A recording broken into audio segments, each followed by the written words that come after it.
Assalamu alaikum wa rahmatullahi wa barakatuhu. Alhamdulillahi rabbil alamin. எல்லா புகழும் தோனின் ஜிவான் படைத்த இறைவன் அல்லாஹ் ஒருவனுக்கு அல்ஹம்துலில்லாஹ். நம்முடைய வண்ணம் செய்வோங்கிற வகுப்பில் இன்றைக்கி நம்ம பார்க்க போகிற சூரத்துல் காரிஆ. அல்ஹம்துலில்லாஹ். அஊது பில்லாஹி மினஷ் ஷைத்தானிர் ரஜீம். பிஸ்மில்லாஹிர் ரஹ்மானிர் ரஹீம். சூரா காரிஆ உடைய முதல் வசனம். القارعة القارعة. இந்த இடத்துல லாம் சுக்கூன், இது கமரியாவுடையது. காஃப் வல்லின எழுத்து, அதற்கான உச்சரிப்பு கொடுக்கணும். கூடவே அலிஃப் மத்தா 2 ஹரக்கத்தில் நீட்டம் கொடுக்கணும். ரா கெஸ்ரா பெற்று வந்திருக்கு, மெல்லினமாக ஓதணும். ஐன் ஃபத்ஹா ஆ.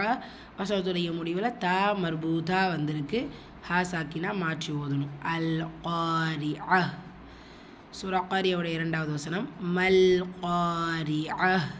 ஸோ முதல்ல எப்படி ஓதணுமோ அதே தான், கூட ஒரு மா மட்டும் இன்க்ளூட் ஆகுது. இந்த இடத்துல மாலை மத்து இருக்குது. மத்தை தொடர்ந்து சுக்குனோ ஷத்தா வந்துச்சுன்னா மத்தை சொல்லக்கூடாது. ஸோ அதனால் மல் காரிஆ. மூன்றாவது வசனம் வமா அத்ராக மல் காரிஆ. வமா. இந்த இடத்துல மத்தை தொடர்ந்து அடுத்த வார்த்தையுடைய தொடக்கத்தில் ஹம்சா இருக்குது. மத்துல் முன்ஃபசில் 4 ஹரக்கத்தளவு நீட்டம் கொடுத்து ஓதணும். தால் சுக்குன் பெற்று வந்திருக்கு. கல்கலத்துல் சுக்ரா சிறிதாக அசைச்சு ஓதணும். ரா ஃபத்ஹா பெற்று வந்திருக்கு, வல்லினமாக ஓதணும். கூடவே அலிஃப் சகீரா 2 ஹரக்கத்தளவு நீட்டம் கொடுத்து ஓதணும்.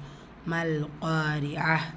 மீமில் அலிஃப் மத்தா இருக்குது. மத்தை தொடர்ந்து சுக்குன் வந்திருக்கிறதுனால அந்த மத்தை நம்ம உச்சரிக்கக்கூடாது, சேர்த்து ஓதணும். மல் காரிஆ. காஃப் அலின்னு எழுத்து, அதற்கான உச்சரிப்பு. காஃபில் அலிஃப் மத்தா 2 ஹரக்கத்தளவு நீட்டம் கொடுத்து ஓதணும். ரா கெஸ்ரா பெற்று வந்திருக்கு, மெல்லினமாக ஓதணும். வசனத்துடைய முடிவில் தா மர்பூத்தா வந்திருக்கு, ஹா சாக்கினா மாற்றி ஓதணும். 3 வசனம் சேர்த்து ஓதிடலாம். பிஸ்மில்லாஹிர் ரஹ்மானிர் ரஹீம். அல் காரிஆ மல் காரிஆ வமா அத்ராக மல் காரிஆ. அல்ஹம்துலில்லாஹ். அடுத்த 2 வசனங்களோடு இன்ஷா அல்லாஹ் நாளை வகுப்பில் பார்க்கலாம். அஸ்ஸலாமு அலைக்கும் வரஹ்மத்துல்லாஹி வபரகாத்துஹு.